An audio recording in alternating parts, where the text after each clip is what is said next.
Hey guys, so I'm actually posting this to YouTube and BitChute because this is like one of those things that need to be talked about. Um, if you've worked in this line of work before, you'll know exactly what the people are having to deal with. As someone who was working at Burger King a couple years ago, I understand what they're going through. Now, I've always said, and I stay true to this, I don't believe fast food workers should be making $15 an hour. One, because the job in and of itself is not that hard.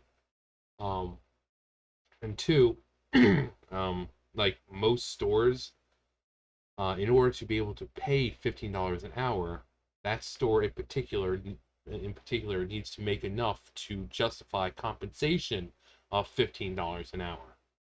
Um, and most places, especially, small town of 16,000 people, you're just not going to have that kind of money flow. So, raising 50 to $15 an hour in an area that can't afford that.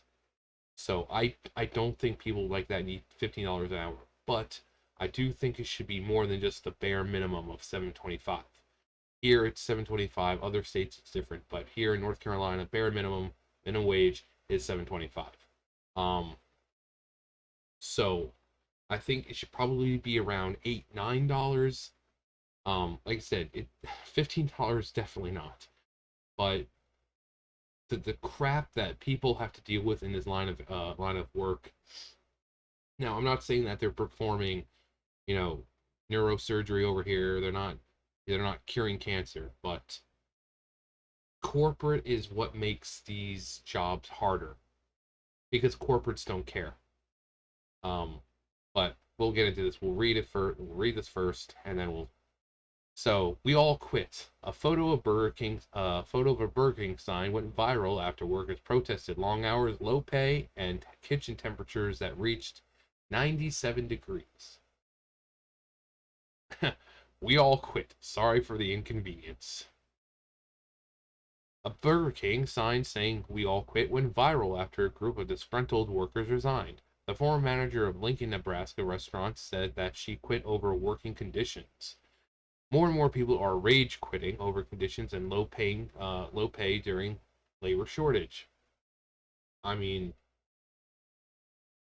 yeah, you can understand because there are people like the Burger King I worked at. It was one person at the front, so one person at the registers, one person at the drive-through, one person making sandwiches,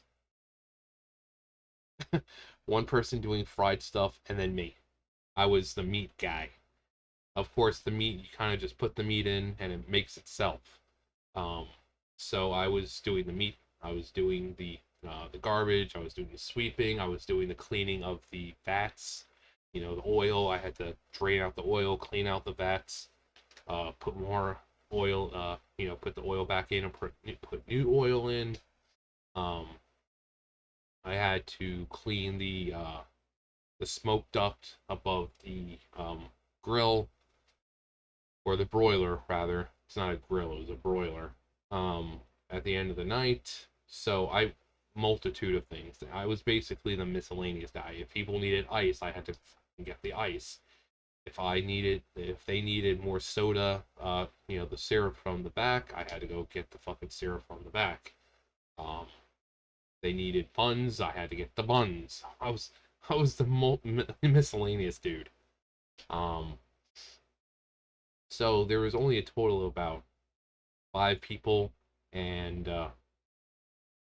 you'll know that during, with work hours, it gets bad around lunchtime because people are getting off. They don't want to go home or anything and may not have something where they work. So they're going to go to the nearest place. So 12, 1 o'clock is usually when it's really bad. And then about 4 or 5 is when it's really bad because people are getting off work. Well, some of these places that have shortages, they're going through that with like 2, 3 people. I don't think people understand. And not only going through shortages, and which, working these situations with 2 or 3 people, the people themselves who are going in there, and We've all had them. If you have worked fast food, you have had every stereotype of customer you can imagine. You have the people who go and order everything on the fucking menu. You have the person who goes in there with their fucking kids, and it takes them 10 goddamn minutes to fucking order what they want because the kids don't know what the fuck they want.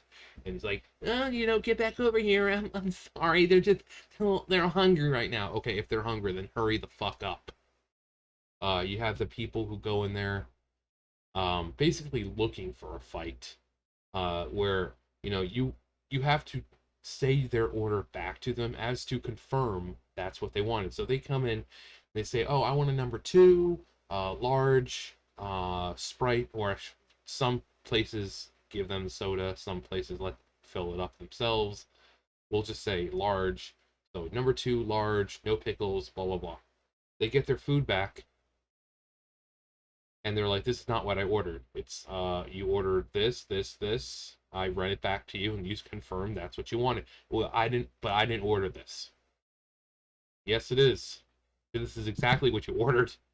It's on the receipt.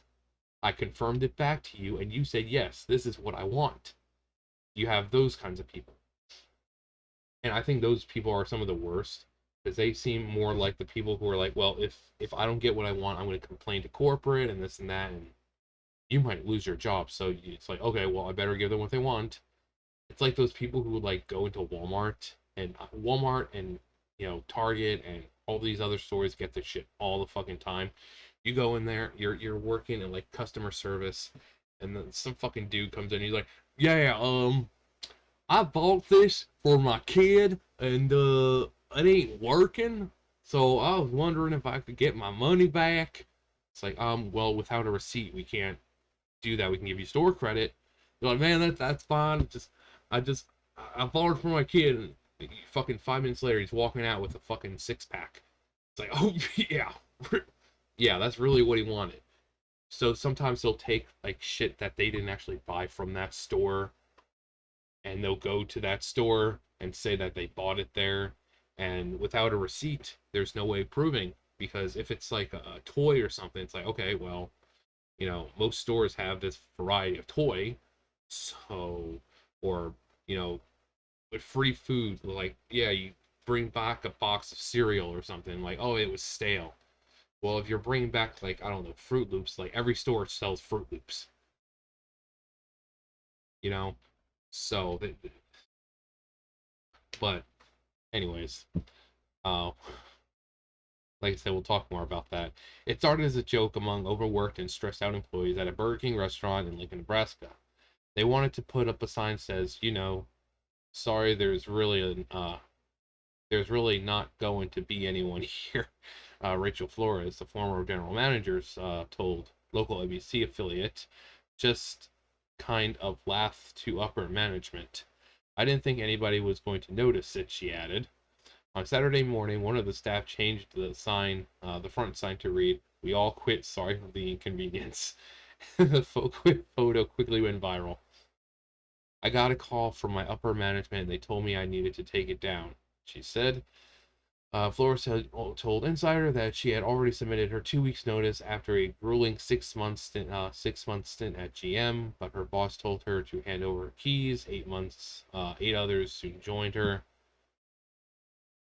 The work experience described at this location is not in line with our brand values. Burger King corporate spokesperson said in a statement to Insider, "Our franchise is looking into the situation to ensure this doesn't happen in the future." They're not doing anything. Trust me, they're not. When the air conditioning broke for weeks, Flores said she saw the thermostat reach 97 degrees. One photo on social media confirmed that the inside of the same restaurant showed temperatures of 102 degrees. That's fucking pathetic. Flores said the restaurant was understaffed with a team of 13. 13. We only had like 5. Jeez, it must have been nice. And that she had had to cover unexpected absences due to kids mainly, including back-to-back open to close shifts from 5:30 a.m. to 1 a.m. Jesus fucking Christ. With just an hour off during the day to care for her child. She added that her team would frequently work 6 or 7 days a week for weeks on end, and that she was once hospitalized for dehydration.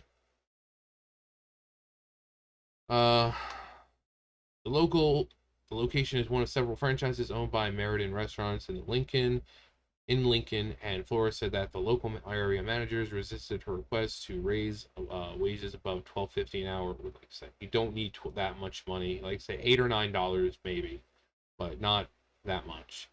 Even for an employee who had worked for 18 years at the restaurant, who was just slapped in the face, she said. A Meriden spokesperson did not immediately respond to the insider's request for comment. These fast food workers are among a group a growing group of retail workers who are rage quitting their jobs over working conditions and their pay during the U.S. labor shortage. Experts say a tight labor market in the U.S. is giving workers a chance to hunt for better paying jobs. Consumers demand expanding fast. Consumers Consumer demand is expanding faster than people are able and willing to go back into the labor force. Facility, blah blah blah. I don't think we're at a point where workers have permanently gained the upper hand, but I would be cautious about saying exactly when the power is going to shift back more to the employers, he said. Um, like I said, corporate, they don't fucking care. When I was at Burger King, we had the machine for the vats. Basically, it's a simple system. You have this giant thing that you can wheel out, and you put the nozzle or the little pipe into the opening in the vat. You open the valve, and the oil starts to drain out. And you got a mesh like a mesh type screen, so when the oil drains out, all the crap, all the crumbs, the black bits, they get stuck there, so that way you can put clean oil back into the vat. Well, ours stopped working because it was old and it was a piece of shit. Now I looked it up when it happened, and the specific one that we had was only about like $150, but corporate didn't want to replace it. $150 out of a multi-billion dollar company, they couldn't shell out $150 to replace this damn fucking machine. Instead, they kept having people come out to repair it, which it never worked. And eventually, we were pouring the oil. We had to pouring the oil into the pickle buckets. The pickle buckets were like, I don't know, 2-3 feet tall, and we had to carry that outside. So imagine a bucket that's 2-3 feet tall. Yeah, it's about 2 feet. Uh, Filled with oil. That shit's fucking heavy. And because the lid had already been removed from the pickle bucket because it was a pickle bucket, there was no real way of keeping the lid on. So you're walking and it's fucking oil, hot oil is splashing all over the fucking place. Um, because they didn't want to replace a machine that was $150. They just kept repairing and repairing and repairing, and it never worked. Um, so when corporate doesn't care, even just in my last job over at Dollar Tree, it was fucking hot as hell in there, hot as fucking hell because the AC wasn't working, and I asked the manager and I said, well, why is it not working? Like, why not have someone come out? They're like, well, corporate's not gonna have anyone come out because the name, the air conditioning is still under the Walmart name because the place where Dollar Tree is that used to be a part of a Walmart. There was this whole big. I think they like put up walls and everything inside of it to separate all of them, but it used to be a Walmart. But that was like 30 years ago. Um, but the air conditioning system, the building and everything is still like registered under Walmart. So Dollar Tree is not going to have anyone come out to fix the air conditioning. So you got fans all over the place to try to cool things down, which doesn't work because you remember it's a store. People are opening that door and all that air is just rushing out. Um, so corporate, they don't care. They just don't fucking care because why shell out more money when that's money that they can keep? Um, like I said with the money wise, the pay, I don't think they should. I mean, if you're able to get that much, like 12.50, then all power to you. If your store is that busy and that active and you can get that much money, then great. But the people trying to say that, all stores should be paying their people that much, no. Like I said, town is 16,000 people. There's not enough to compensate workers that much. You're not making enough to compensate workers that much. So to legally say that they have to pay their people that much when they can't. It's like go through the books. We do not make that much. In order, we don't make that much. We can't compensate our workers $12, $15 an hour because we're not making enough to compensate. Um, and when that happens, uh,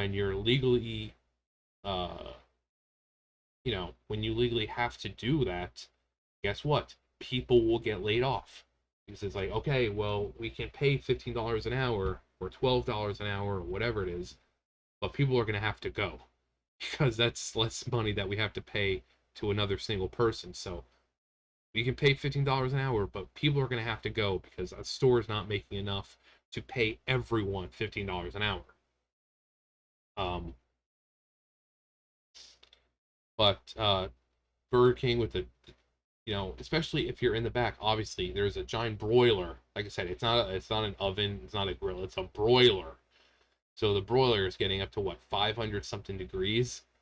Um, so yeah, it is extremely hot, and the only reprieve that anyone really gets is whenever they have to go into the walk-in cooler.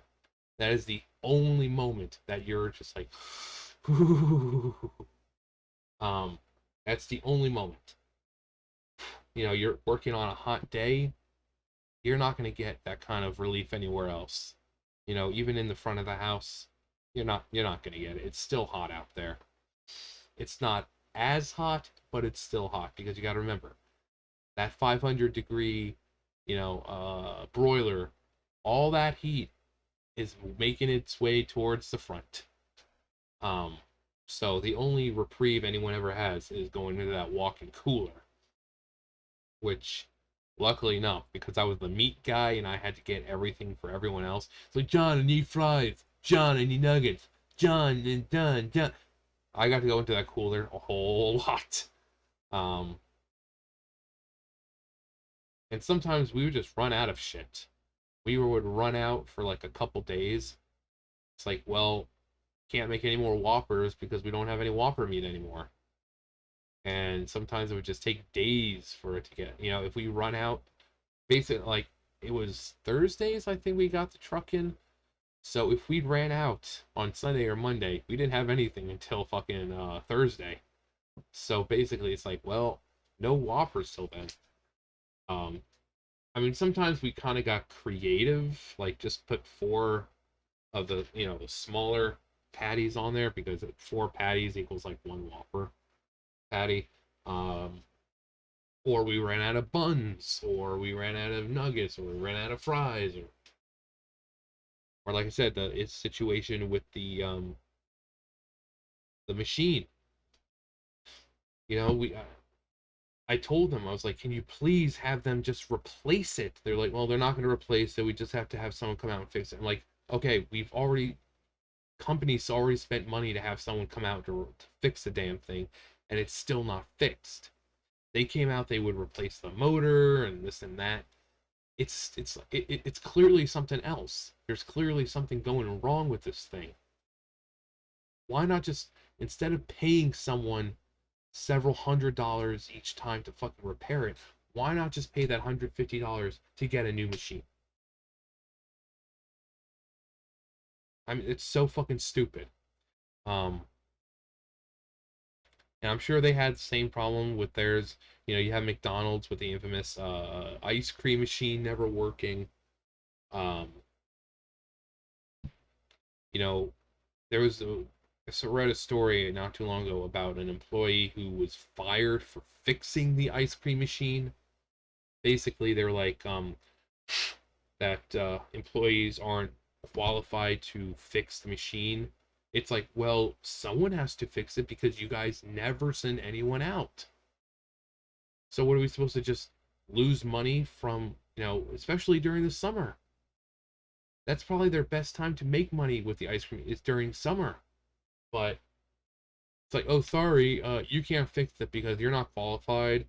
So you're fired because you did something that was against the rules. It's like, well, why didn't you have someone come out and fix it for us? We're corporate. We don't need to answer to you. Just you're fired. Um, and I think she was saying General Motors. Yeah, General Motors was on strike for a while. 6 months. Yeah, 'cause when I was working at the factory, our main contractor was General Motors, and they were on strike. So instead of me working 5 days a week, I was working 3 days a week. But because no contracts with them, I would go in 3 days a week, but I'd go in 8 o'clock in the morning and I would leave 8:30 in the morning because there was nothing down there for me to do. There was no carpet to bale. There was no luchador to bale. There was no cardboard to bale. You know, I was like, why am I even coming into work? I'm coming into work 8 o'clock in the morning. And I'm leaving 8:30, 9 o'clock. Come on. But yeah, General Motors was on strike for a while, and it's really fucking us up over there. But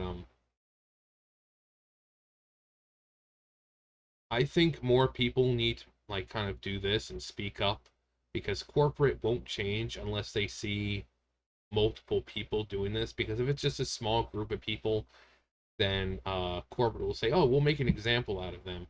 Boom, fired. But what if this one and five other chains, 10, 15 other chains across the United States? What if they all did the same thing? What if they just decided, hey, we're tired of the bullshit? They're going to fire everyone? Nope. They're going to take that seriously. What if people, some of these, Burger King, McDonald's, other countries? What if there's a Burger King in Japan, China, England, say same conditions, and they just say, we're done. We're not showing up anymore. Corporate's going to take that seriously. They're not going to say, oh, well, fine, you're fired. They're going to look into it, be like, okay, well, why have we had 30 uh, chain, locations just quitting on us? What's going on? Um, so if you want change, sometimes the best thing to do is peacefully protest. Obviously, don't go showing up to these places, to corporates' houses and all that with threats. No, just do what these people are doing. Just leave. Just leave. You want change? Just leave. Um, and like I said, other chains need to do this as well. Now, will it change? I don't know. But common sense would say, yes, it will change. So like I said, you have 4 or 5 places in one city that are just like up and leaving. Corporate's going to look into it. Like, well, why are you guys leaving? It's like, well, conditions, it's extremely hot in there. The AC isn't working. Our equipment doesn't work. I mean, I can't even tell you how many places I've worked on the register where the registers don't work. I mean, if you're working a store and you're a person on the register, what's the most important thing of your job? Making sure you have a register that works. But down over Dollar General, uh, I'm going in. The system is constantly fucking up for them. Constantly fucking up. I mean, this is what happens when you're running systems on fucking Windows 97 because some of these people refuse to upgrade. And yeah, some of them are still running on like fucking Windows 97. Extremely basic um, systems going on. So, and it's not just that one, it was the one I used to work at, the same fucking thing. The system would restart, the system would like charge people twice, the system would say, oh, card not read. It was just one thing after another. Um, so you know, it corporate usually doesn't give a shit. But I think if people were to do this in large, like a mass, things might get done. You know, corporate needs to know that, I don't know what the story with people in corporate is. I don't know if they started off at the lower ranks or they just kind of inherited the higher positions. But people, once they get to corporate, they forget what it's like to be the little guy, to be the person who's working, 9 to 5, with shit wages, with equipment that doesn't fucking work, with the fucking people that they have to deal with on a regular basis. They forget what it's like to be that person. So these people need to be reminded, hey, the job that you used to do. I mean, you're saying, oh, I started off in a small town and I was just general manager and this and that. Well, that's what we're going through. But, some of these people just are so detached from reality, they just don't give a shit. Um, so, you want change, just make it change. Make it change. Um, you'll see stuff like this and you might think, oh, well, they quit their jobs. They're going to be jobless. No, people are going to see this and they're going to say, oh, that takes real bravery and courage to do something like that. We have a job for you. I'm sure a lot of these people who quit are going to be just fine. They're going to be just fine. Um, and they most likely wouldn't have quit unless they had some kind of alternative way of making money. Because I know my working conditions, despite how bad they were, it's like I have to keep working because I don't have the luxury of just finding another job immediately afterwards. I don't have any other source of income. So it's like I have to put up the bullshit because I don't have anything else.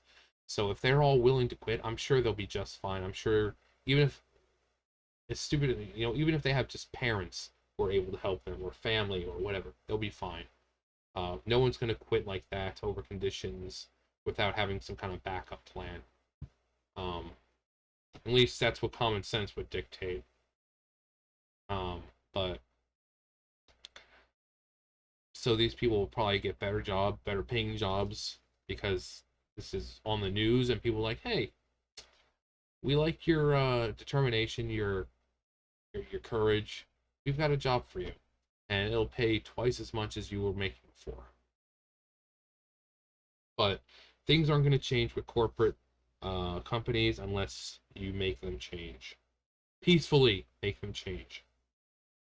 But I would love to hear your guys' stories. I mean, they were working in conditions of 97 to 102 degrees, things not working. You heard my stories of, I mean, essentially everywhere I worked, it was just one shit hole after another. I don't think I've ever had a job where things worked properly. Uh, I mean, I think the only thing might have been as a caterer because we were just doing catering. We didn't have to worry about registers or any of that bullshit. I mean, it was Texas and it was like 100 something degrees out and we were in tuxedos, but that was rare occasions. But I think every other job I've had, I was a CNA. You know, the CNA, I'm telling people like, hey, I went to the administrator, but like, hey, I need help. This person's 500 fucking pounds and I can't lift them on my own and no one else is helping. Rather than saying, oh yeah, we'll get you that help. They'll say, we'll get you help if it's available. Why wouldn't it be available? Have you seen the other CNAs? They're not doing anything. They're up at the fucking nurse's station talking. Pretty sure it's not hard to get them to fucking come help me. Because apparently I'm 6'4" and I'm the goddamn Incredible Hulk and I can just fucking move people. I can just look at people and the fucking person will just flop over. We'll get you help if it's available. Sorry, that's not how this works. But yeah, let me know what you guys think. What would be a fair compensation amount for people in fast food. Like I said, it definitely should not be 15, but it definitely should not be bare minimum because yeah, the job itself might be easy in theory, but then you have to put everything else into consideration, the people, the equipment. So, what's a fair compensation for a worker at a fast food restaurant? Um, Let me know your guys' stories. Love to hear them. Thumbs up, thumbs down, comment, subscribe, all that great stuff, and I will see you guys next time. Bye, guys.